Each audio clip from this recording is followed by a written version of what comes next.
My name is Dr. Michael Hale. I'm a teacher in the English department here, and I'm so excited to introduce my friend Terry here. I'm also really excited about this event, this Work of Literary Merit on Between the World and Me. This is our second semester doing it, and it kicked off, I think, one of the most vital conversations within our campus and our community. I want to thank all the English department folks and all the students that are here. I want to thank my department specifically for voting for this, for the Work of Literary Merit. I want to mention Ann Foster, too, who did this for SRJC Reads, brought it into the community, into the library system as well, and at SSU as well. So this has been a wonderful conversation that's happened all throughout community centers, colleges, public dialogue. This is exactly what I think needs to happen in our community. I also want to make you aware that there are two events in the future. So get out your assignment calendars, get out your phones, and mark this down. On November 19th in this very room from 6 p.m. to 8, we're going to have a community discussion. This is an opportunity to invite other classmates, perhaps your places of worship, perhaps any of your civic organizations, your parents, your brothers, your sisters. That's 6 p.m. to 8 p.m., a community discussion on November 19th. April 19th. I don't know why I said November. I don't know why I wrote that down. Woo! Thank you so much. Sorry, April 19th. And April 24th, I got it right this time. I apologize about that.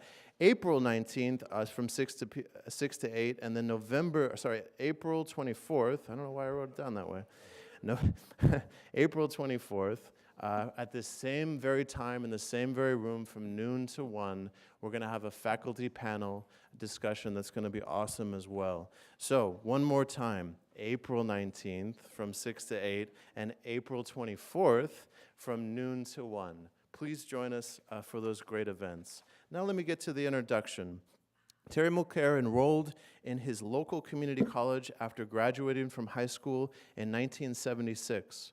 Within a semester and a half, he had failed out and gone to work full-time for minimum wage at a bookstore. That was no good.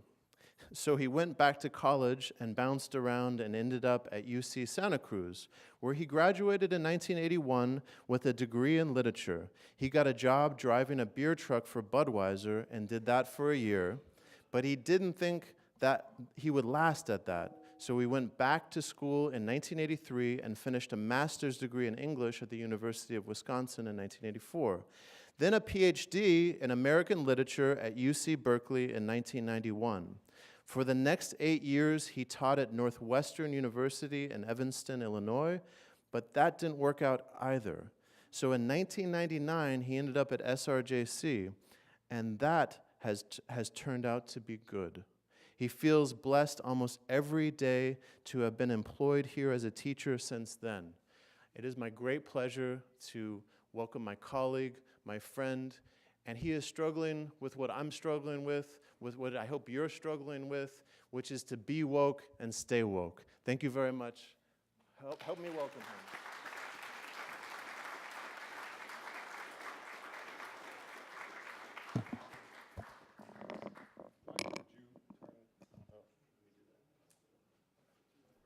So, am I okay volume-wise? Good. Sorry, just a little technical thing here. I need to turn the volume down so you don't hear my emails coming in as we're talking, that little chime. Okay. This talk should take 30 to 35 minutes. I think I know everyone has places to go. We should have some time for a few questions or remarks. I hope we do. I'd love to hear what you think. Or try to answer your questions. There's lots and lots of questions, aren't there? As Michael was saying, we're struggling with these issues. And I had something else to say, but I don't remember what it was.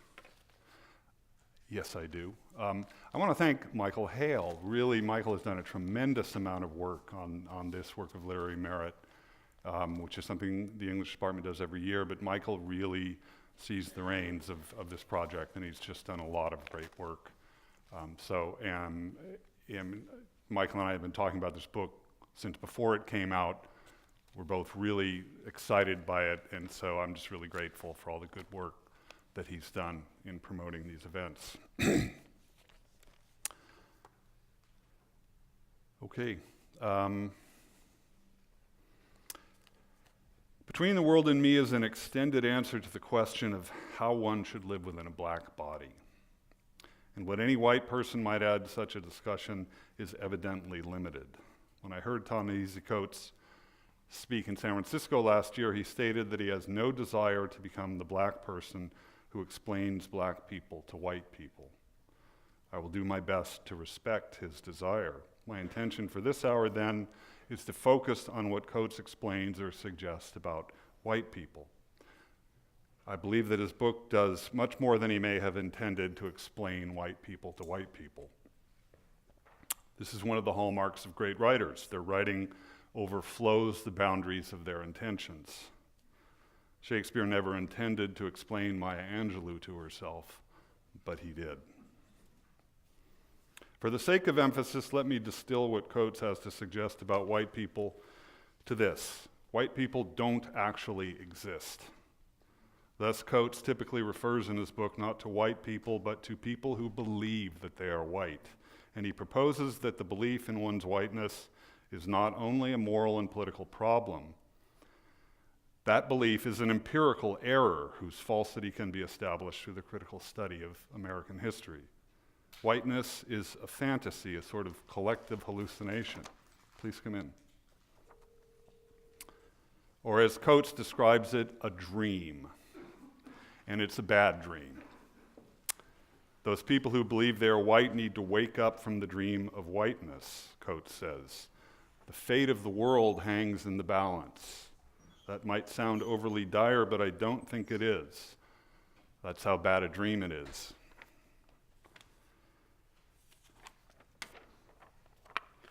First, I beg your indulgence in allowing me to speak briefly about James Baldwin and his book, The Fire Next Time, a book which started changing my life when I first read it some 40 years ago and hasn't stopped since. The connections between James Baldwin and Coates run deep. As you know from the back cover of your copy of Between the World and Me, Toni Morrison sees Coates as Baldwin's intellectual heir. Coates modeled his book after The Fire Next Time. Baldwin frames that book as a letter to his nephew, also named James, and Coates frames Between the World and Me as a letter to his son, Samori. So years ago, probably somewhere in Berkeley, California, I sat down and opened The Fire Next Time, and very soon I came to a passage where Baldwin is telling his nephew that he must not view himself as white people view him. Please try to remember, Baldwin writes, that what they believe as well as what they do and cause you to endure does not testify to your inferiority, but to their inhumanity and fear. And then this: please try to be clear, dear James, through the storm which rages about your youthful head today, about the reality which lies behind the words acceptance and integration. There is no reason for you to try to become like white people, and there is no basis whatsoever for their impertinent assumption that they must accept you. The really terrible thing, old buddy, is that you must accept them. You must accept them and accept them with love, for these innocent people have no other hope. They are, in effect, still trapped in a history which they do not understand, and until they understand it, they cannot be released from it. This was something new to me. A white middle-class kid raised in a white middle-class suburb, I was probably for the first time in my life hearing one black man talk to another black man about white people. And what he was saying was not at all what I feared. Not that I was cruel or hateful, like the Southern sheriffs I'd seen on TV and in the movies, but that I was ignorant and self-deludedly innocent in my ideas about how to be a morally true human being. And that I was trapped in that condition because of a history I did not know and could not understand. At that time in my life, in my early 20s, I was convinced that it was my moral duty to accept black people as my equal. And here was this voice telling me that my conviction was not only mistaken, but impertinent. The problem that I thought I was trying to address by accepting black people, Baldwin was telling me, was not rooted in their blackness, as I thought, or perhaps dreamed at the time, but in my whiteness. I was the one in need of acceptance. The voice speaking in this passage rang in my head with a strange authority. I heard in this voice the same quality that Baldwin says he hears in black music, especially the blues, quote, tart and ironic, authoritative and double-edged. I didn't quite get this at the time, but Baldwin had suggested to me that for a white person really to understand whiteness would mean that he could no longer be white. And because this is not a personal talk, I won't go into this in detail, but let me just say that my experience of life so far at that time had been such that I immediately felt a discomforting suspicion that Baldwin was telling me the truth. I was afraid, I was confused about my identity and about how to do the right thing. Now, at that time in my life, I had already found a number of writers who had helped me begin to understand how my fear and confusion represented appropriate responses to the world, and helped me understand that the world, in dismissing my fear and confusion as mere weakness, was lying to me. Baldwin immediately assumed an important place on that list of writers, partly because he gave me brand new ideas about what my whiteness had to do with my fear and confusion. Now, many years later, I would venture to put it this way. Baldwin was telling me that I was feeling blue, and that my blue feelings had something to do with my being white. The invaluable meta lesson that I also took from reading Baldwin was this: if I wanted to learn about the so-called race problem in America, and above all, if I wanted to learn about whiteness, I needed to listen to black people. Let me put that another way. To the extent that I identified as a white person, I was finding that to learn certain things about being human, it was very helpful to turn to African American writers. And so, somewhat fitfully, I started doing that. Frederick Douglass, W.B. Du Bois, Ralph Ellison, Sterling Brown, Toni Morrison, and many others. And so in 2010, I came upon Coates as a blogger and a journalist for The Atlantic magazine, and I heard qualities that reminded me of James Baldwin right away. That same authority that Baldwin found in the blues, that same double edge, black voice, and also a powerfully and universally human and humane voice, and a sense that this was a truth-telling voice that must be listened to. It was no surprise then when I came across this passage from Baldwin on Coates's blog in 2014 from the essay on Being White and Other Lies, and have brought humanity to the edge of oblivion because they think they are white. Because they think they are white, they dare not confront the ravage and lie of their history. Because they think they are white, they believe, as even no child believes, in the dream of safety.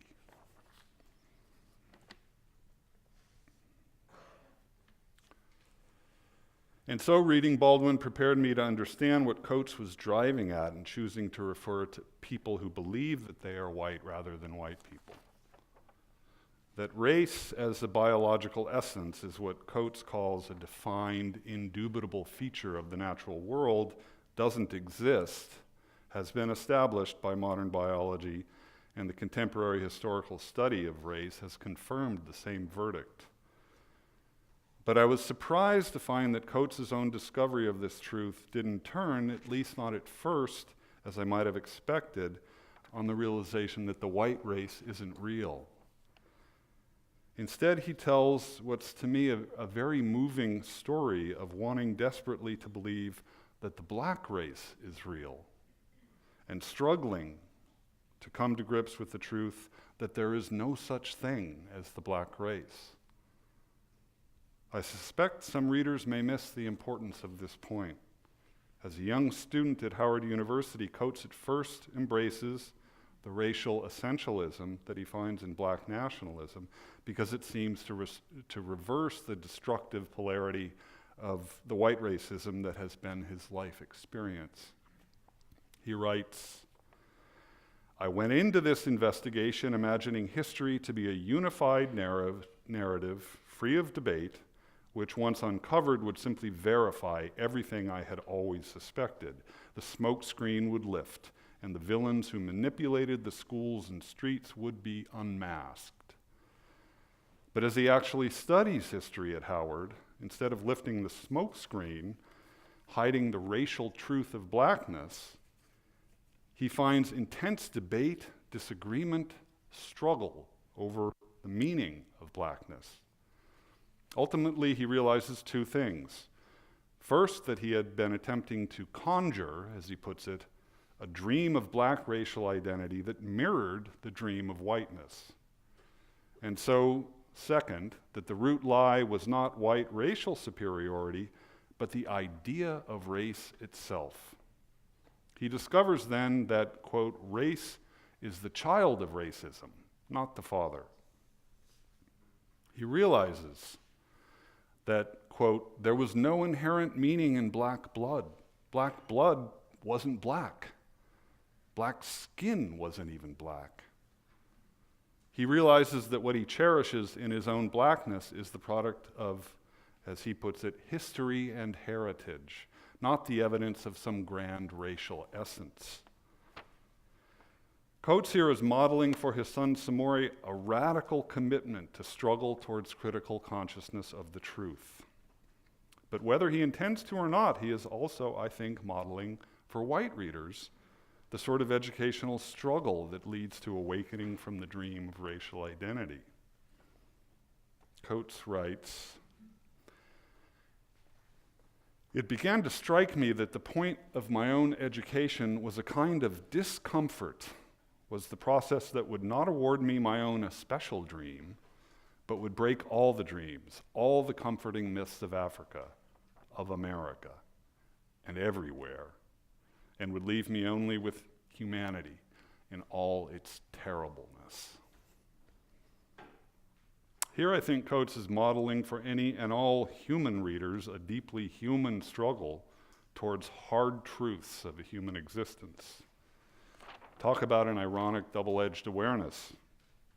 In discovering that the clearest vision of human identity requires an equally clear vision of the capacity of human beings to do terrible things to each other, Coates is developing, so I want to suggest, a distinctive and deeply human case of the blues. So, in realizing that the concept of race is not rooted in nature but in history and politics, Coates comes to understand that the racial categories of white and black have an interdependent political history in America. Let me briefly sketch that history and warn you I'm not an expert in this. Most of what I'm learning here I've learned by reading Coates' blog and reading the books that he cites there. So, over the course of the 17th and 18th centuries, Americans of European descent created the racial categories of white and black in an effort to organize American political society such that these newly black people would be, as Coates puts it, beneath and beyond the umbrella of rights. And the purpose of this organization was to license these newly white people in plundering black people through slavery, seizing their bodies, and stripping those bodies of their economic value. So the historical invention of the white race is that group of people whom God had created equal and to whom God had given inalienable economic and political rights and liberties went hand in hand with the invention of the black race as the group whom God had created different and unequal and to whom God had not given those rights and liberties. White freedom meant freedom to plunder black bodies. The eminent historian Edmund Morgan refers to this, quote, marriage of slavery and freedom at the origins of American political philosophy as the American paradox. Let me just note that according to Coates, the drive to plunder preceded the invention of racial categories. Indeed, it was the motive for the invention of those racial categories. I will return to that point about plunder in a minute.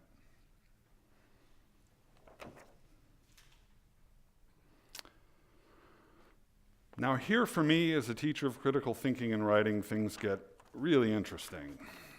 Coates shows us that for the invention of race to work, those people who had now invented their own whiteness had to forget that they had done so. The invention of whiteness could only work if whiteness didn't look like it was invented, but rather, as Coates puts it, a defined, indubitable feature of the natural world. I hope you can share with me a sense of how astonishing a thing this is to pull off. I and my fellows invent racial categories that assign my race the privilege of plundering the other one, and then, so that we may do so with a clear conscience, we forget that we invented those categories and assigned ourselves the privileges. And it has to be this way. I must blind myself to the facts of my own history, or I risk losing my very identity as a white man, not to mention the rights and privileges that accrue to my status as a white man.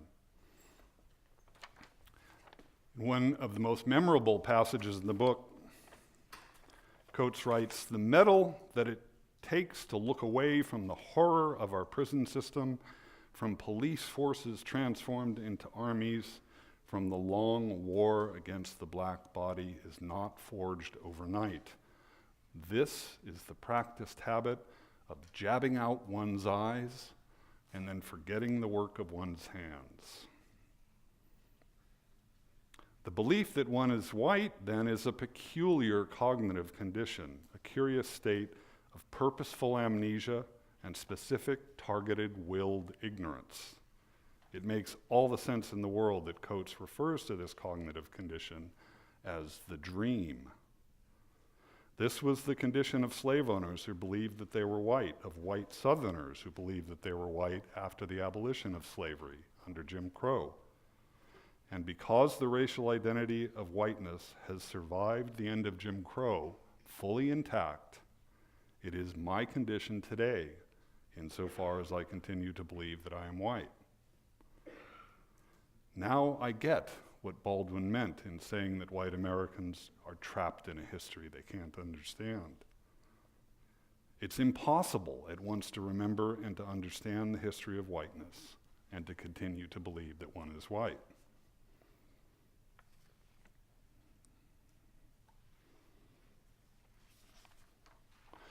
Coates places great stress on a particular feature of the American racial fantasy, the different relations it assigns to the body, to the fact that we are particular bodies. I can paraphrase Coates, who is an atheist, thus: the soul, the mind, the great mystery and power that is individual human consciousness is the light bulb, is the light glowing inside the light bulb of the body. When the bulb burns out, or if you smash the bulb, the light goes out forever. This helps explain why he is so profoundly outraged by the violence visited upon the black body. The murder of his friend Prince Jones by the police is only his prime example. He writes, "Racism is a visceral experience. It dislodges brains, blocks airways, rips muscle, extracts organs, cracks bones, breaks teeth." But you don't have to be an atheist to share a sense of the importance Coates assigns to our embodiment. During my 12 years of Catholic school, I learned that at the end of the world, I and everyone else would be reunited forever with our bodies, either to enjoy eternal bliss in heaven or to suffer eternal torment in hell. And this sense of the supreme value of embodiment is a feature of an ancient humanist cultural tradition, ranging from the Homeric epic poems to classical Greek and Roman statuary, to the paintings of the European Renaissance, to African dance, and beyond. This can be described as an aesthetic tradition, from the Greek word aesthesis, meaning sensation or feeling. Thus, anesthesia means the absence of feeling, numbness. The aesthetic tradition is the representation in art of how it feels to be human. That is what it means that to be human is to be embodied.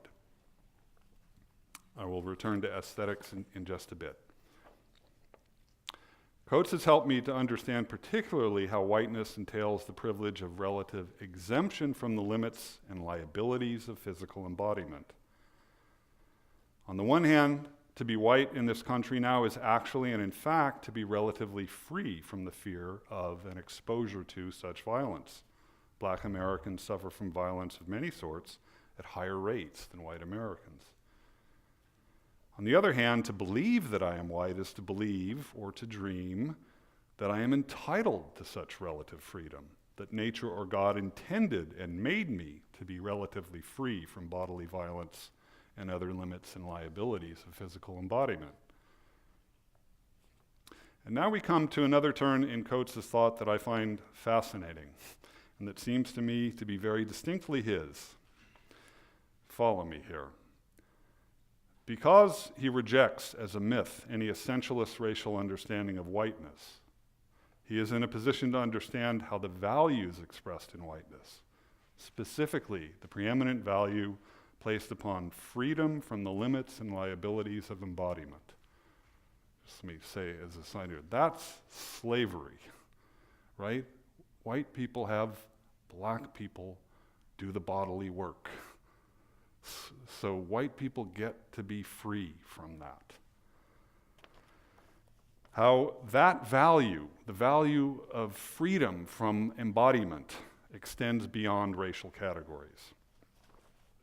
Similarly, because the human drive to plunder pre-exists racial categories, and indeed provided the impetus for the invention of those categories, the drive to plunder is likely to survive the demise of those categories if they ever die.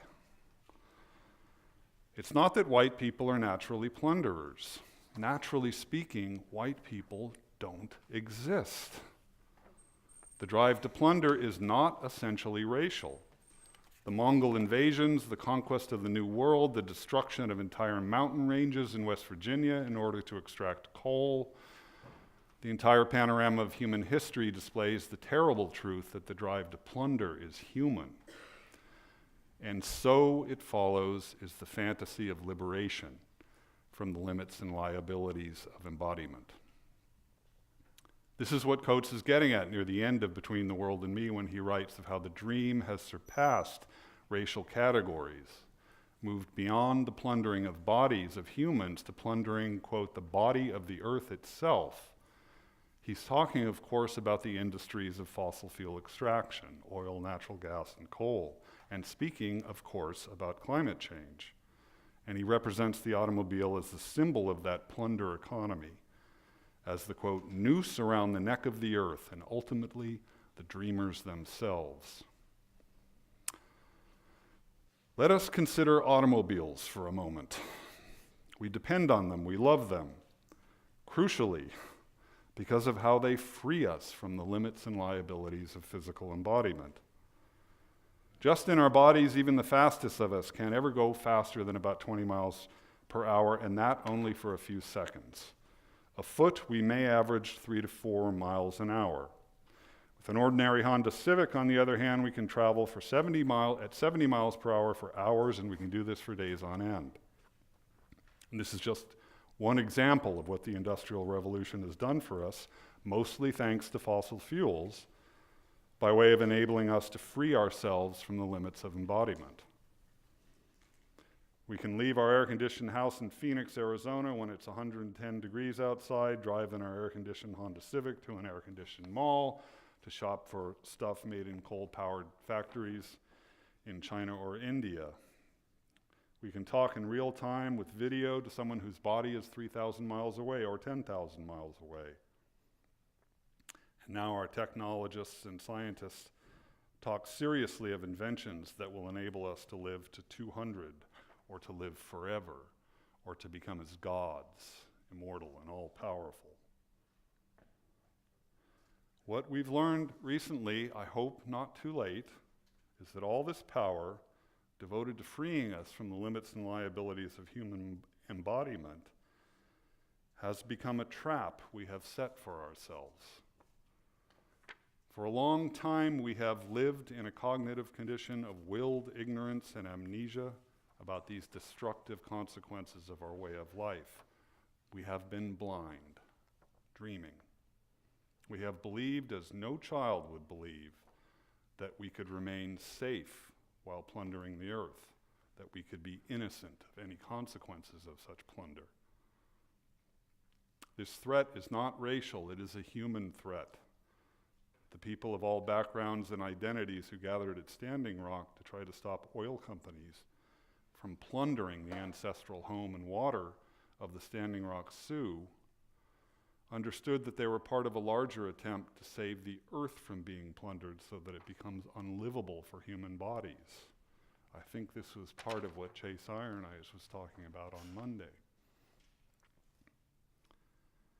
And this awakened and conscious community has come to confrontation with those who continue to deny the existence of climate change in the face of overwhelming scientific and common sense evidence, and really for one reason only, so that the owners of fossil fuel corporations may proceed with their plunder. How to describe this denial? Ta-Nehisi Coates tells us, this is the practiced habit of jabbing out one's eyes and forgetting the work of one's hand. The metal to do this sort of thing has indeed not been forged overnight. And to proceed with this habit of self-mutilation seems to me precisely to require that one deny the aesthetic dimension of human life, that one anesthetize oneself and render oneself numb to the reality of one's life in a human body and the human lives of everyone else on the planet. Our civilizational drive to plunder goes far beyond fossil fuels. Let me briefly suggest a few thoughts on how the drive to plunder is making itself felt here and now in your education at Santa Rosa Junior College, and probably if you're aiming to transfer at the college you will transfer to. We live and work here at SRJC in the age of student success. The success in student success means, crucially, an emphasis on what the proponents of success call workforce training. You're studying to go to work in the economy so that you can enjoy the fruits of that economy. The Honda Civic, the stuff at the mall. And what are the politics of this economy? When I went to West Valley Community College in 1976, it cost me $0 per unit. A little further back in 1970, students at the UC were paying $0 in tuition and fees. Financial aid overwhelmingly took the form of grants. If you needed money to afford college, the government gave you the money.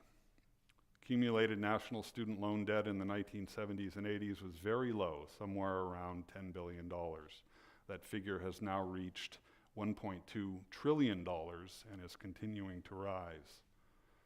In short, over the last 30 or 40 years, the adults of our country and our state, what Coates might call the majoritarian pigs of America, have reorganized our higher education and its funding scheme so that the student loan industry could plunder you and your families.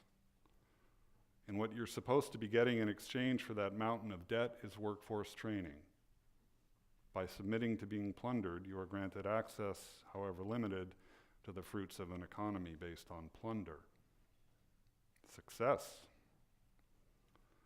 Let me be clear, this is not a critique of workforce training, which has always been a critical part of a college education.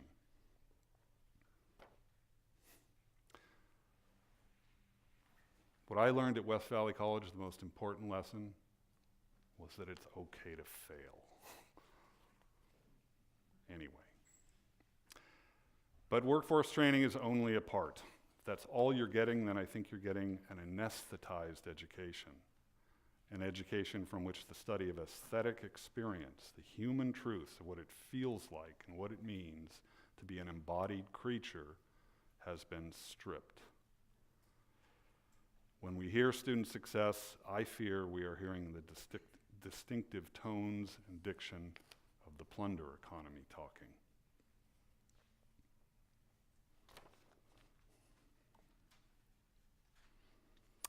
So, how does one awaken from the dream, and what does the world look like once one has awakened? I think Ta-Nehisi Coates has given us a great gift in showing the way. The gift is especially relevant for students.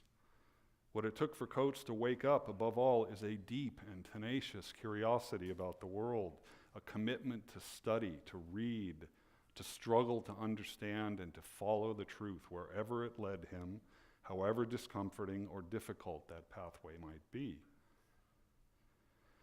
Coates says to his son, "All I can give you is the gift of study." The value of the gift, he says to Samori, is that the recipient can use it to become, quote, "a conscious citizen of this terrible and beautiful world." Such a gift of conscious citizenship is what I think your education might offer to you. When Coates wakes up from his own dream of a black racial identity, he finds a much more challenging and volatile reality of black history and heritage. And this black culture becomes for him both the focus of his enduring struggle as a writer and a source of great pride and joy and power. He tells his son, "They made us into a race. We made ourselves into a people." He describes the creation of this peoplehood with a striking metaphor of diamonds being created under the force of centuries of enormous, crushing pressure. Black people, Coates writes, quote, "are bound together by all the beautiful things, all the language and mannerisms, all the food and music, all the literature and philosophy, all the common language that they fashioned like diamonds under the weight of the dream." As I reflect on my white history and heritage, I find something very different from what Coates found in blackness. The invention of the races in America involved the severing of what is fully human into separate and unequal categories, and the assignment of certain features of humanness to the black and certain to the white. The purpose of this severing, as Coates writes, may have been plunder, but one of the unintended consequences is that white people have been left longing unconsciously for the rest of their humanness, for what they gave away when they became no longer Irish or Corsican or Catholic, but white. And so, by an impulse that, as James Baldwin might say, they can't understand, white Americans have turned to black culture, black music, black language and mannerisms, black cool, black solidarity, for a feeling of human completeness, a fuller understanding of what it means to live in a human body. Things that whiteness is compelled to keep at a distance in order to remain what it is. But white people made themselves into a race. They have no shared history of suffering under the weight of the dream. To bring their own whiteness to consciousness, as Coates does with his own blackness and urges his son to do, is to reveal it as a self-blinding fantasy, a bad dream. And so when white Americans reach out for a history and heritage that might mirror what black Americans share inevitably, what they end up embracing is the mythology and iconography of white supremacy. The peoplehood of white Americans, it appears, is nothing more nor less than white supremacy. In rejecting that dream, I am faced with the question of what it means then for me to be an American. Let me phrase this question as a specifically aesthetic one. If it's not white and it's only partly black, what color might the totality of American culture and nationhood be? Well, maybe this is a flight of fantasy or a metaphor or maybe an ironic double-edged joke, but in my mind, I imagine that maybe it's blue. When Coates was a 7th grader in Baltimore, he had a class in French. Now, this was West Baltimore in the 1980s, afflicted by the crack wars. Coates was worried every day about whether he would make it to and from school without getting hurt or killed. France, he writes, was a rock rotating in another galaxy, around another sun in another sky that I would never cross. Why precisely, the seventh grade Coates asked himself, was I sitting in this classroom? Perhaps you've asked yourself that question.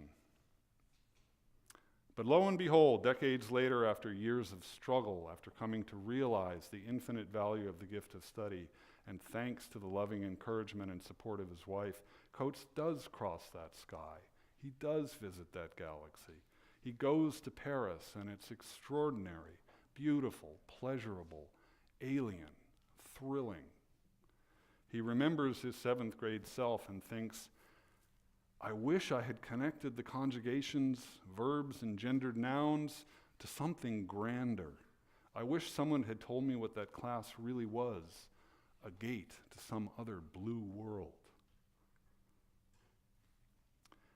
Maybe this is where the gift of study might take us, where we might find ourselves when we wake up from the dream, after we've stopped blinding ourselves, after the anesthesia has worn off, after our eyes have begun to hurt and then to heal in some other blue country. Maybe in that country we will organize our political lives around a shared consciousness of our collective humanity, including, but not limited to, our predisposition to do terrible things to each other. Maybe like Ray Limbert in Henry James's story, we will wake up from our dream of success and see that it was really a dream of trash and tinsel all along, and find that we've awakened in the country of the blue. Maybe then, as Coates writes, we will, quote, truly become American and create a nobler basis for our myths. Coates himself is not especially optimistic about our prospects, and I have to admit that humanity sometimes looks unusually bad these days. James Baldwin, on the other hand, believed that it was possible for us to, quote, end the racial nightmare and achieve our country and change the history of the world. I come down with Baldwin. We have to at least throw ourselves into the struggle to do these things. The fate of the world hangs in the balance. We may fail. Coates may be right in telling his son, I have never believed things will be okay. But Coates also tells us that the struggle is its own reward. And I think that he can relate deeply to the ironic tenacity that Baldwin finds in the blues, the strenuous conscious commitment to struggle even in the face of terrible things. That's the sort of tenacity Baldwin finds in the blues of Big Bill Broonzy in his song, I Feel So Good, for example, which is, in the words of James Baldwin, a really joyful song about a man who is on his way to the railroad station to meet his girl. It is the singer's incredibly moving exuberance that makes one realize how leaden the time must have been while she was gone. There is no guarantee that she will stay this time either, as the singer clearly knows. And in fact, she has not yet actually arrived. Tonight or tomorrow or within the next 5 minutes, he may very well be singing Lonesome in My Bedroom, or insisting, ain't we going to make it all right? Well, if we don't today, we will tomorrow night. Thank you for your attention.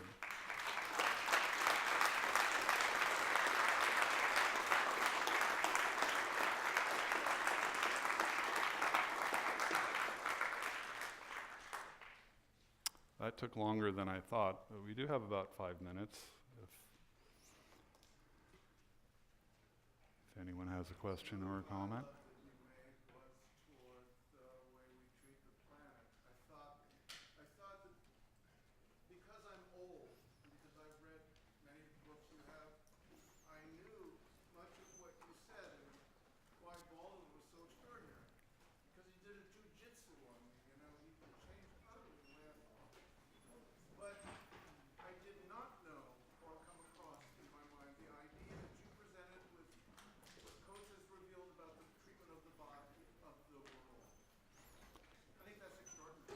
So Richard is talking about the connection Coates makes between the dream of racial identity and the dream of safety in the midst of the plunder of the world. And yeah, I mean, I think that's one of the great things that Coates does. It's not me, it's him. It's a great, fabulous insight.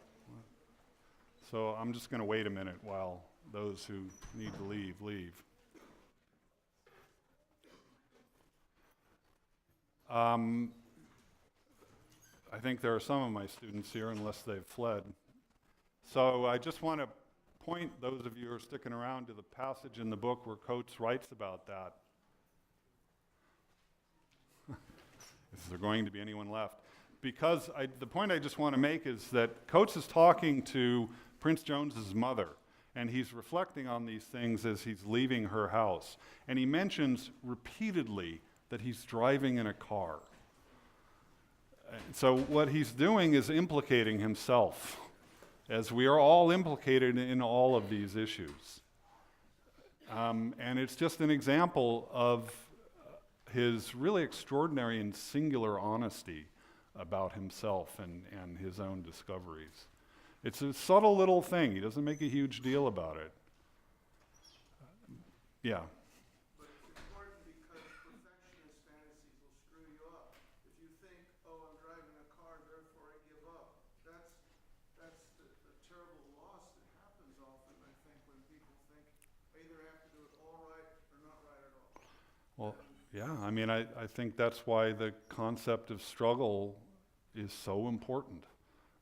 All I can give you, he says to his son, is struggle. You have to be struggling. You can't not be struggling if you're a human being. Abby? I wanted to bring up and inquire how you would frame Coates for, a multicultural, multi-ethnic, not multiracial society, because again, the polarity is not black and white, Right. brown, it's Asian, it's native. Yeah. Lots of white ethnicities, the white ethnics. Yeah, So, absolutely. retained ethnicity. And so, I know it's transferable, but some folks have difficulty with doing this. Well, that's a really good question. I've thought about it a lot. Coates really, with a few exceptions, frames his discussion in terms of white and black. With the notable exception of his time at Howard, where he sees this kind of rainbow of people of color. So I think, my answer to Abby's question, which is, well, it's much more complicated than white and black. There are a lot of brown people in this room, variously colored people. How can I say this? Well, I mean, I think that's part of the answer, is that, this is the answer I'm driving at, is that this racialization, this invention of race that happened in the 17th and 18th centuries was binary. There was white and then there was black. And then all these other people came in, and what they were variously was not white, right? So the Irish were not white at first. They weren't black, but they weren't white. They had to become white. Mexicans are not white, or that's more complicated. Yeah. So is what Coates referring to as white and black, is it more of like a class than a race? Well, I'm really emphasizing, I'm really emphasizing the cognitive condition, because I think that's what he's really interested in. Class in economics becomes hugely important when you realize another contribution of Coates, the importance of plunder, right? So whiteness was invented so these people could plunder the people they called black. And everything else has had to fit into that. So that's Abby's answer. I think, there's white and then there's not white in the history of the United States. And that's a very rich and complicated and multifaceted story. I don't know if I answered your question. Clearly, there are white people, or people who believe they are white, who are being plundered. If I may say, the people waving that Trump 2016 flag are probably in the process as we speak of being plundered by our economy, and certainly if Trump has his way, he's going to plunder them to death, you know? So it's complicated. Chris? Is that a similar way of saying Americans and then Native Americans, Asian Americans, African Americans? Does that qualify, or saying they are not? Well, I think that's probably right. I mean, I hear this over and over from students, especially non-white students, that American means white American. Yeah, and so, you know, it's on some level, I think our task, I don't know if we'll do it, Coates isn't optimistic, is to wake up from that and grow out of that. And so that's why I'm casting around and playing in imagination with, you know, different colors. If we're not going to be white, and I think it's really important for us to try to wake up from the dream, then what are we going to be? Yes. Something you recently said about the binary thing spoke to me of it's like moving beyond that conceptualization of the duality, the white and black and us, and it's the otherizing and them, and making it it's just some level of unevenness, and that's, you know, part of that illusion of creation of, you know, how we come to be able to plunder something. We have to otherize it. We have to make it not of us. See the similarities and Yes. recognize what's different. So your point is about otherizing, how the invention of whiteness made everybody who's not white into the other, and when you're other, you're liable to being plundered. This gives me the opportunity to share something that I found so incredibly exciting intellectually. Reading Edmund Morgan's book, American Slavery, American Freedom.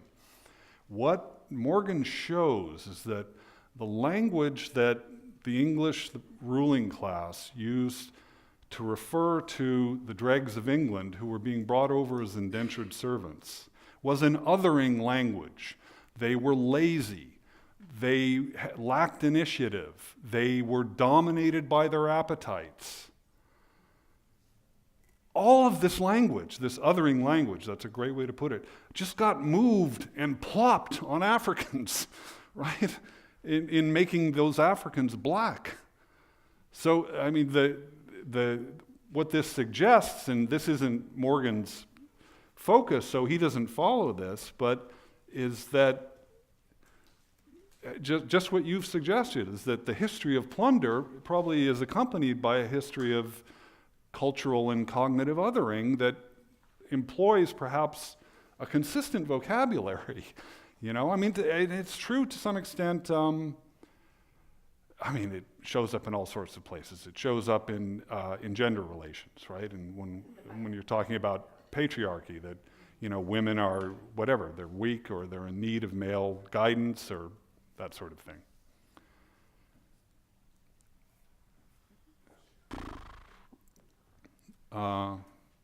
Cheryl? No? Yes? You mentioned earlier that white people are kind of taking on black culture in a way because we don't feel connected. And I was just wondering, like, is that like a really bad thing, or is it? Well, it's complicated. So I would have two answers. One thing that if I had 3 lectures to give, I would have talked, and I have talked in the past about the culture of minstrelsy and the minstrel show, where white people put on blackface and dressed up as black people, and essentially this is a cultural way of disseminating and solidifying racism and racial concepts of licensing plunder. And that's really, really problematic, right? And so you know, blackface is still extremely offensive. You know, so when white frat guys put on blackface, it's very, very offensive to black students. On the other hand, there is music. So this is why I played Frank Sinatra singing a Duke Ellington song at the beginning of the thing, because in the world of music, black and white have successfully met and intermingled and cross-fertilized in all of these fabulous ways, such that American music now is the white and black strands. I mean, Duke Ellington was picking up strands of European music in composing for his orchestra. There's this great hybrid. There's this great American thing that has happened with African music coming into the mainstream, or African American music coming into the mainstream. That also is just a thrilling story to me. I will tell you a story. So Richard's gone. He told me this story. So when the Rolling Stones first came to the United States in the 60s, they did a show in Chicago, and the day after the show, they said, we have to go to the south side of Chicago where Chess Records is. And Chess Records has recorded all these fabulous black artists, blues artists like Muddy Waters and Howlin' Wolf and Lightnin' Hopkins and everything. So we got to go to Chess Records, which, by the way, was run by these Jewish white guys. And we got to see if we can meet any of these people, Muddy Waters or Howlin' Wolf. So they drive down to Chess Records on the south side, and there's nobody there but this old black guy sweeping out the place. And they go in, and the guy says, "What do you want?" to the Rolling Stones, and the Rolling Stones say, "Well, we were hoping we could meet Muddy Waters." And the guy sweeping out Chess Records says, "Well, I'm Muddy Waters." And so they meet Muddy Waters, right? And they've been playing his music, covering his songs. And what they do then is they say, "Well, Muddy, do you want to open for our next tour?" And so Muddy does, and he reaches this huge audience, right? Late in his life, he reaches a much larger audience, and he makes a lot of money, too, at the same time. So just, one little anecdote of cross-fertilization. Yes? I'm taking a dance history class, and it's reminding me of the ways of, I forget this woman's name, but one of the ways that she took a dance form and, from a different culture, she saw this sign of a cigarette advertisement, and this foreign culture, something sounded to her, and she wanted to, model that, and it wasn't. And somebody made a point in my class of, isn't that, correct me if I'm wrong, but isn't that cultural appropriation? And I think there is a way to do it, more consciously and respectfully, and not just, things that perpetuate stereotypes, and it's not awareness of the culture that it comes from. So I guess the direction I'm trying to lean in, and all my whiteness is pulling me in the other direction, but consciousness pushes me in this direction, is that it feels like it's on white people to become conscious of these things, and to listen to people who are not white, who say, well, that feels like cultural appropriation. I think learning about the history of whiteness and learning about the minstrel show, which is a great scandal to mainstream white American history. We don't get taught about the minstrel show. That if white people can do that, that's going to really help those conversations. I just have one more request. Can you put the slide on that you had at the beginning? Just close. Maybe I missed a little bit. I'd like to see that again. Yeah, so that's this really marvelous novel by this really marvelous writer, Walter Mosley. One of my all-time favorite passages, God's Blue. And then story by the great New England blue blood Henry James the next time, about a writer who stops trying to make $1 million by publishing for the mass market and just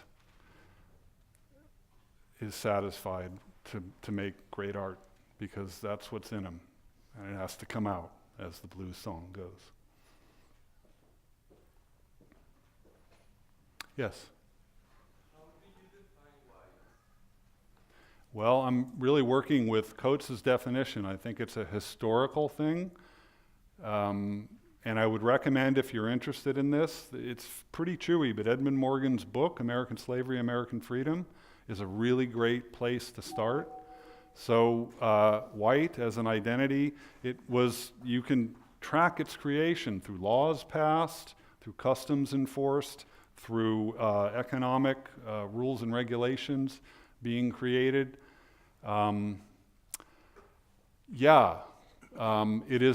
It is a historical invention whose most fascinating feature to me is that for it to operate the way it was intended to operate upon its invention, it required that its inventors forget that they had invented it. That's just really extraordinary. And again, I think the dream is just such a good way to talk about what it takes to keep that in. So, all right, thanks so much.